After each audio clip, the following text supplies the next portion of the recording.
This is the Storyworks Roundtable, where we have conversations about craft. Because becoming a successful author begins with writing a great story. Hello and welcome to this week's Storyworks Roundtable. Today, Kathryn, Robert, and I are talking about reconnecting with a work in progress that has been sitting on the shelf for a long time. So, Robert, I understand you are in the middle of this right now, so why don't you start off the conversation? Sure.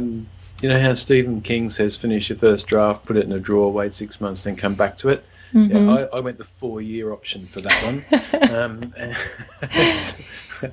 And it wasn't even finished. It was 45,000 words into it. And I've talked about this a little bit before, that it's... I don't know, maybe I suppose in a different universe you could call it writer's block, but it's not. I don't feel like it has been. It's been more a case of I didn't like the outline I had. I liked the start of the story and I liked the end of the story, but I just never liked what happened in the middle. And a good friend who is completing her 5-book series, Young Adult Contemporary Fantasy, that I've been helping with, wanted to be pushed kicking and screaming into getting her final edits done, and said, can we meet up once a week? And I just would value coming to your house and being in a different setting and doing it. And I thought, yeah, look, I just got to pull my finger out and face the facts that this story has got to be bashed into shape, because I like that story. It's frustrating. I like the idea of it, and it's just one of those things that has been dogging me. Anyway, so I started sitting down with it and had a breakthrough in the outline, which was fantastic. Okay, now I see how this can work, because before it was going to be a bit too long and lumbery, and things that were exciting would happen in the middle, but they didn't. It would have been okay, but it wouldn't have been to my standards of I want this to be a big arc, not just a lots of explosions and chases type story. So that was great. So then I thought, okay, well, I'll put it out as Scrivener, I'll rejiggle the scenes, I'll give them all new names so I know where they're new, and then I'll start to label the ones that don't really need any attention because they still sit, and then ones that need tweaking because I'm foreshadowing something different, and then the new ones that need to be written. And I had very little that ended on the cutting room floor, which is great, and I have quite a lot of cutting down of some overly long stuff, which is fine because that always happens anyway in second drafts, etc. So that's good. Okay, great. Now I'm ready to plunge in. Which are the scenes that need writing first? Well, there's this one. Okay, let's get into that. And I hit the wall. Let me just read at the start again and get into it a bit more, and then I go back to this scene that got to get written because it's important. It's a key scene, it's pivotal. That's what you should always do. Not into it again. So in the end, I probably a couple of years ago read the whole thing and made some edits on Kindle notes, and I had a printed version where I'd done the same. I thought, I know what I'm going to do. I'm going to act as if the words are already down that don't have to change much. They're my first draft. I'm going to act as if I'm now doing my second pass. Because one of the things I discovered, I mentioned to you guys off air, is that having written an awful lot of sales descriptions for other authors over the years, I think my sentence and paragraph construction has improved dramatically. So I'm looking at some of this first draft. I mean, you'd always look at your first draft anyway and say, well, that's a terrible paragraph. But I'm looking at them with these practiced eyes and thinking, that's dreadful. And you've repeated the same word 3 times again in the next 6 paragraphs. You're an idiot. So I'm thinking, I'll just start again. And what I'll do, I'm not going to start again. I'm not rewriting every word. But let's go through and edit, because what that will do is it will immerse me in the story. It'll get me familiar with the voice again of the main character. It'll help me pick up the things that I need to foreshadow. And it will give me momentum that I'm missing, because I don't have any momentum going into these new scenes completely dry. And I know it might sound really obvious and simple that you might just advise somebody else to do that, but I think sometimes we give ourselves the toughest jobs unnecessarily, because you're maybe not supposed to do that. Oh, don't keep going back and rewriting the same first chapter. Well, actually, in my case, it's really helped. I'm a couple of chapters in, I'm 5,500 words that are now done, and quite frankly, probably don't need heavy editing after that, unless I'm going to go back and seed some extra stuff in. So in a way, it's actually progress on two fronts. So by the time I then get to something that's got 0 words written already, I think I'll have momentum. And I'll have an emotional connection with the character arc. I have a new outline to follow, so I know what my beats are. So hopefully, fingers crossed. So that's how I've done it. I don't know if you have either any comments, ways you've approached it yourself, or any advice you would offer. Yeah. Should I put it in a drawer for another 4 years? Absolutely not. No, but I want to highlight some of the words you said as you were describing the process you've just gone through. So if any listeners are note takers, here you go. You talked about immersing yourself back in the story again, rediscovering the voice of your main character, noting all the places where you're going to have to set up foreshadowing, rebuilding your momentum, working on this project, reestablishing your emotional connection to the story, and also getting that overall arc reestablished in your mind, so you've got that framework as you work on this story, and that's great. Yeah. And I took notes. It's like moving from I loved this story to I love this story, right? Because you got to recapture that, otherwise you're not going to feel that like, oh, I must go write this story, that you really kind of need to slog through some of that harder stuff. That's also a really good point, because it's written in present tense, and that isn't my natural reading style. I tend to read most books I tend to read are in third person past, and I know there's no real technical difference to whether one is more immediate or not, but it's just that it feels that way to me when I'm reading and writing. So I think there's that too, coming into a voice that I don't normally read or write. Yep. I like. It's not, it's not I dislike that voice. So I think that's has been a personal hurdle. I don't think that's the case for across the board for authors. But yes, you're right. I think, Kathryn, that tense change between I loved to I'm loving, is a good noticing. Right. I think having a connection with our work is so important to actually getting the work done. One of my works in progress, a mystery, totally stalled out. I just stopped writing it, and it's probably been 3 years at this point. I don't think it's been 4. And I had another project that I started writing instead, because that was the one that was pulling me. That was the one I was feeling an emotional connection with. And I'm not sure why my connection to the mystery stalled out. I have about 3/4 of a manuscript and I know the plot arc and I know the characters, but there was some problem that was really sticky, and I just had this other story turning all my wheels and getting me excited, and I hit a point where I said, you know what, I'm not going to force myself to finish this book when I've got something else like waiting to come out. And yeah, I think the emotional piece is huge for us.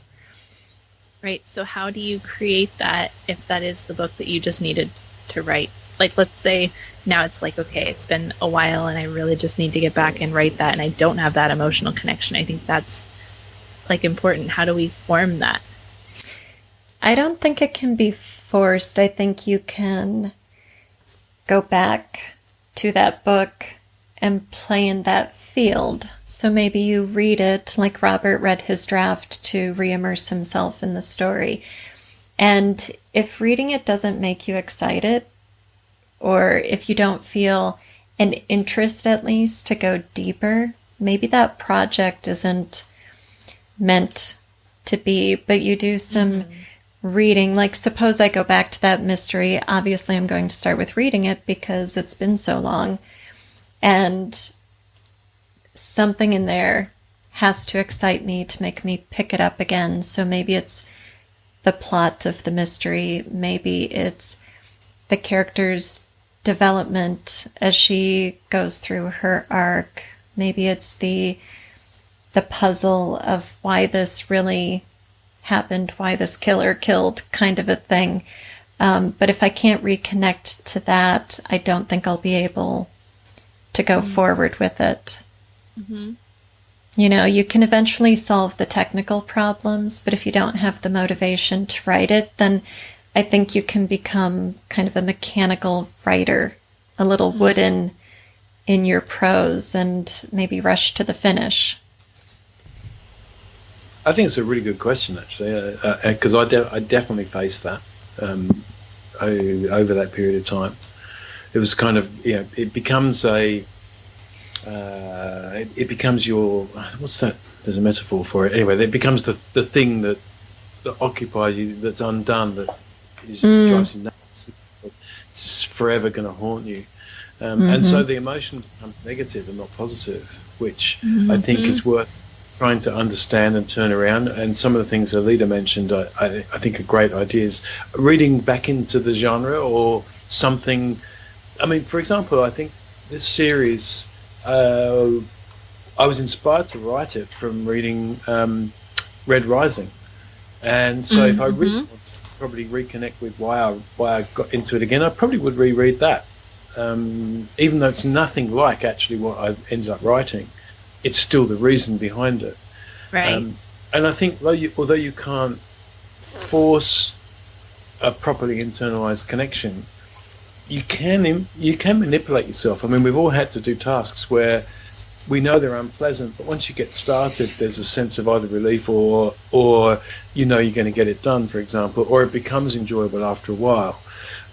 So, for example, we've got a lot of things stored in our garage that needs to be sorted. Half of it's done, half of it isn't.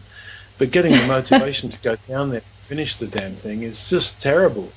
But you know that once you get started, the joy of having things organized again, and being able to find stuff that you just know is there, but you can't find it.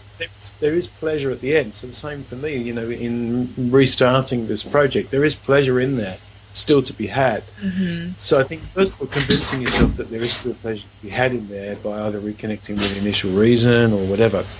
And then I think you can actually use some mechanical means to stimulate yourself. So you can say, look, I'll do 25 minutes on this, and at the end of it, I'm allowed to take myself out for a coffee, or I can have a piece of cake, or, you know, something that's completely arbitrary, but it's manipulative, that starts to re-anchor you in a positive way, so you get positive anchors as opposed to the negative. This thing is, right.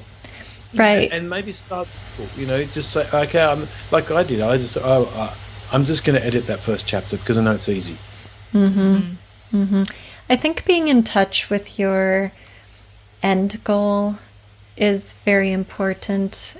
You know, if it is your end goal to finish this work, then that is a motivator in itself. But in my case, it was, I can keep plugging away at this work, or I can write this other one that's really calling to me right now. And so my motivation to finish that book wasn't primary over writing something that was going to be immersive and enjoyable and was really speaking to me. And I never want to equate writing with cleaning out my basement.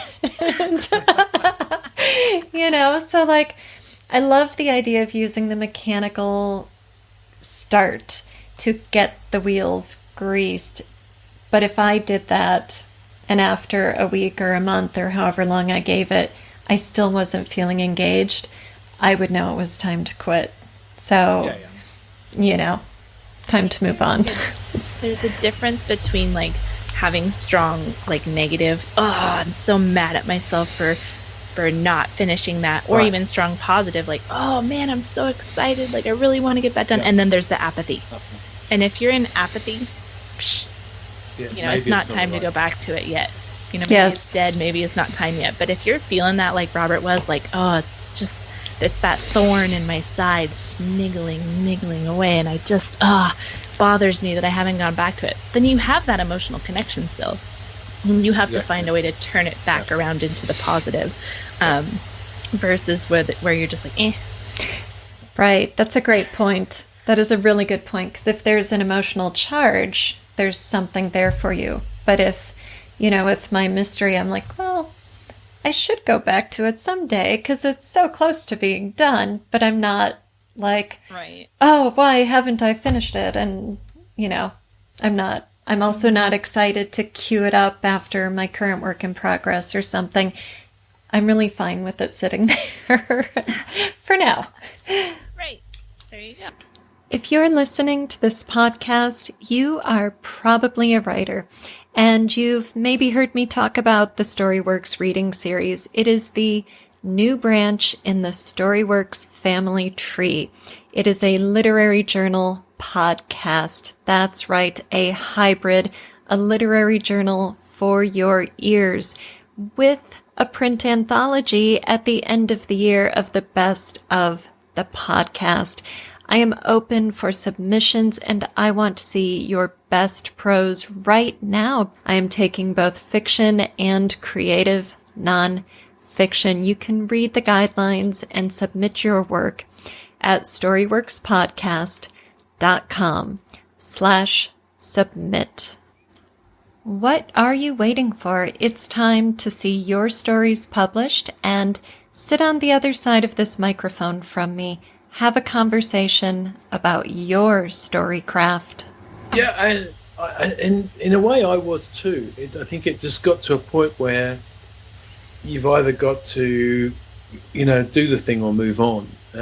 So obviously you still need enough of an emotional connection to do that. Otherwise I would have just let it sit and gather dust.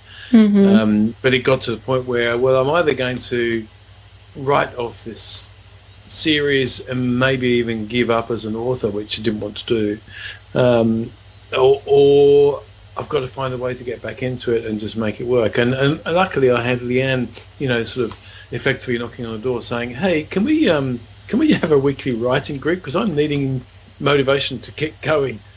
Okay. Yeah. All right, Jen. It sounds like that's the thing I need too then. So sometimes the universe comes a knocking, and you've got to hear the signs. Right. Because it was fast approaching apathy. It was fast approaching the point where, well, it's been so long now that it just doesn't bloody matter, honestly. But obviously at some level it did. But, Right.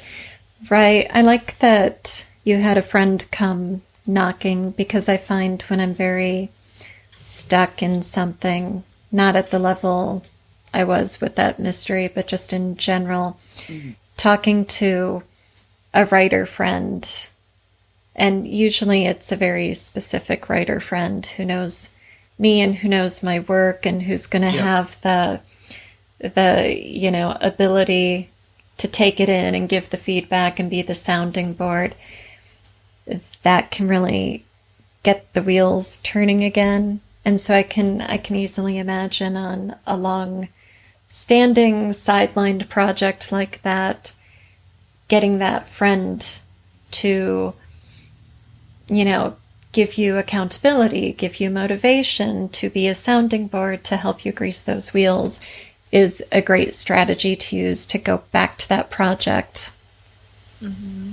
Yes, which goes to show that you could really use anything as a trigger if you want it badly enough. I think, and you said it, if there's still a goal to finish the work, then that probably has to be everybody's first question. Would it matter to you if this was left undone until you died?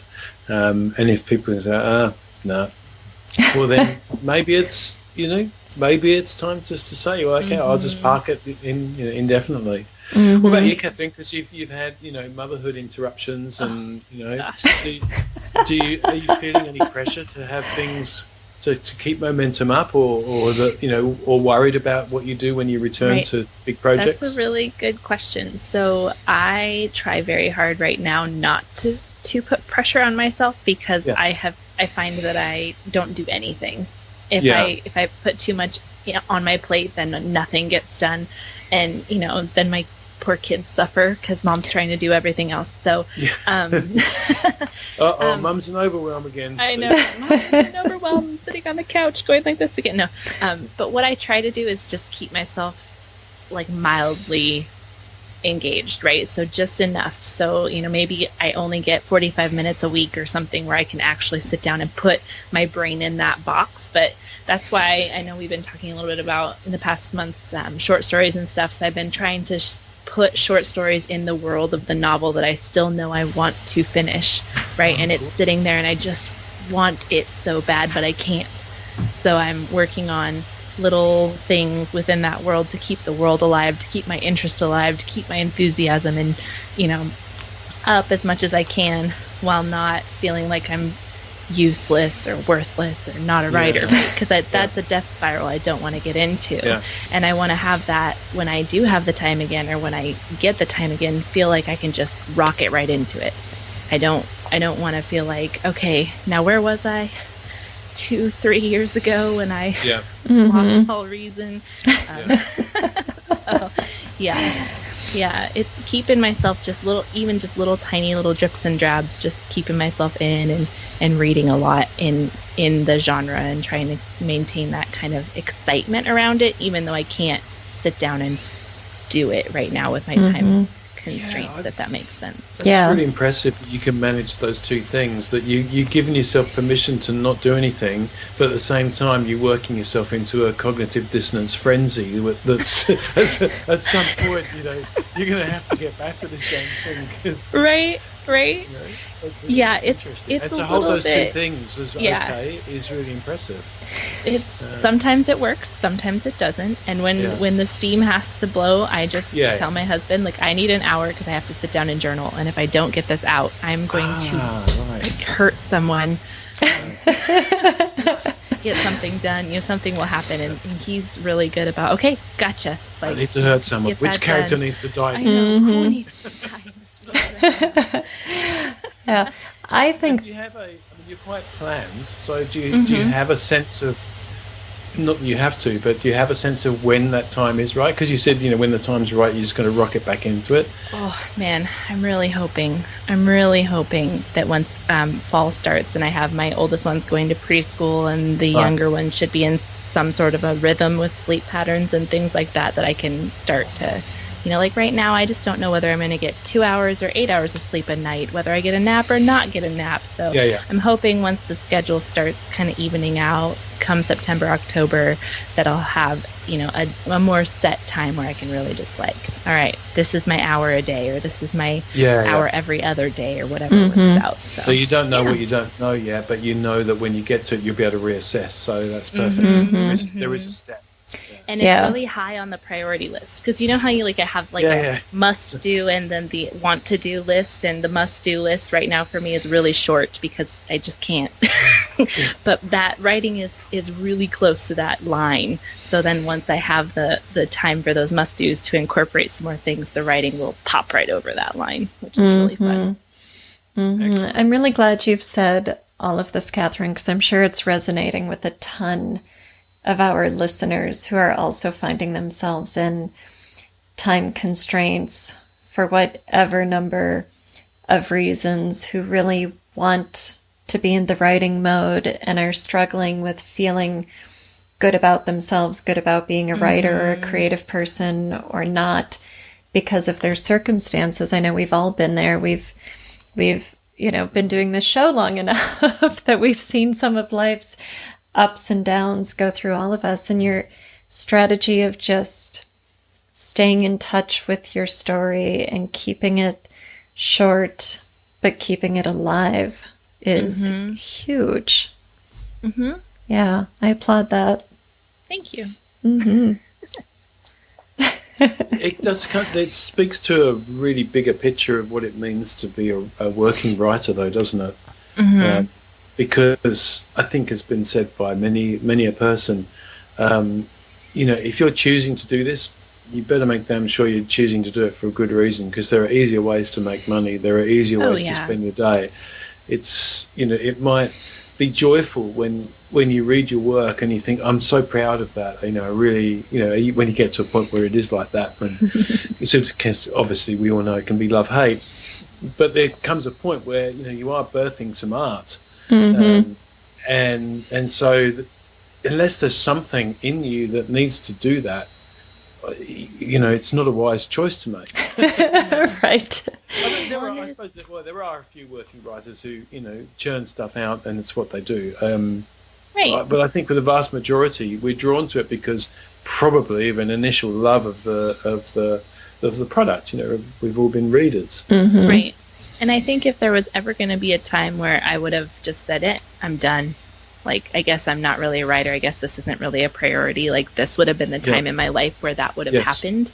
And the fact that it has not happened, and the fact that I'm still I'm excited to get back to this. I'm excited to have time again. Like, I know, okay, this is part of who I am, right? And no matter what, this is going to be part of who I am. So I can't wait to ship those kids off so I can really do it. I know. Have we looked into boarding school yet, honey? The funny thing is my husband would be like, yeah, let's do it. I'm just kidding. Well, I want to give your husband a pat on the back too for getting it. I mean, that's huge, because having this creative drive and wanting to birth art into the world, as Robert was saying, is also challenging for partners and families if they don't get it or if they don't support it. And then that's challenging for us on multiple levels too. When I was married, my ex would sometimes, like we're sitting across the dinner table from each other or something, and he would kind of, you're writing again, aren't you? Be like, huh? Oh, yeah, sorry, because I was just writing in my head. I'm doing the story. I'm living in the dream world. It's like, oh, yeah. No, I'm not here with you. It's almost reflects like you're jacking up again, aren't you? You're doing drugs again, aren't you? What? You're writing again, aren't you? Oh, yeah. Again, Was I not present? Oops. Yes, I am. I must admit, I was in the bathroom the other day just scribbling a few notes. I'm really sorry. I'm trying to do that again.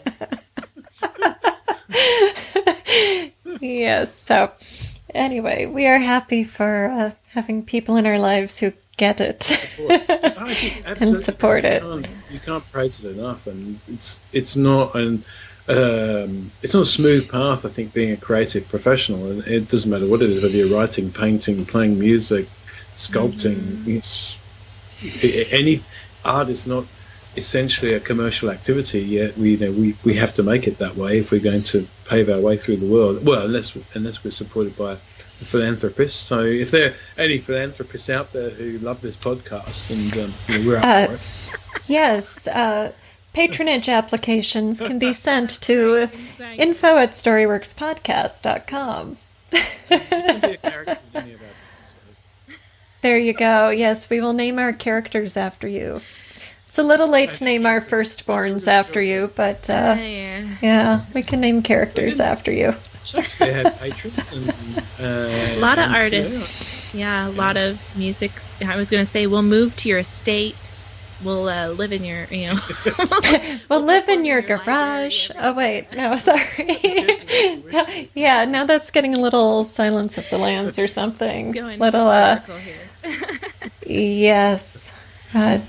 Anyway, it's a completely different conversation. But going back to the support from those around you, I think it really is important. And for those who don't have it, then by all means reach out, join our Facebook group, and ask for support, because it's hugely important. It can be such a lonely profession, even if it's not your profession, even if it's a hobby or something you hope to be a profession one day. It can be very isolating, and I think part of the joy of doing this podcast is the fact that you get to talk about things that, if you speak about it to non-writer friends, they're just going to glaze over and go, "What?" Yeah. Yes. Yeah. Like. The jargon that you just spoke did not make sense to me. Right. Yes. Are you ready to take your storycraft to the next level? Storyworks Fiction Online School has courses available right now, from micro courses on character traits to master level workshops on plot and building characters. There are also live workshops with your instructor in the classroom with you every week, guiding your progress and workshopping your manuscripts along the way. All students enrolled in StoryWorks Fiction, whether active in a class or not, can take advantage of the monthly free live Q&A calls with Alida. Check out storyworksfiction.com today and take your storycraft to the next level. Thank you for listening to the StoryWorks Roundtable. Find all our shows, show notes, and videos at storyworkspodcast.com.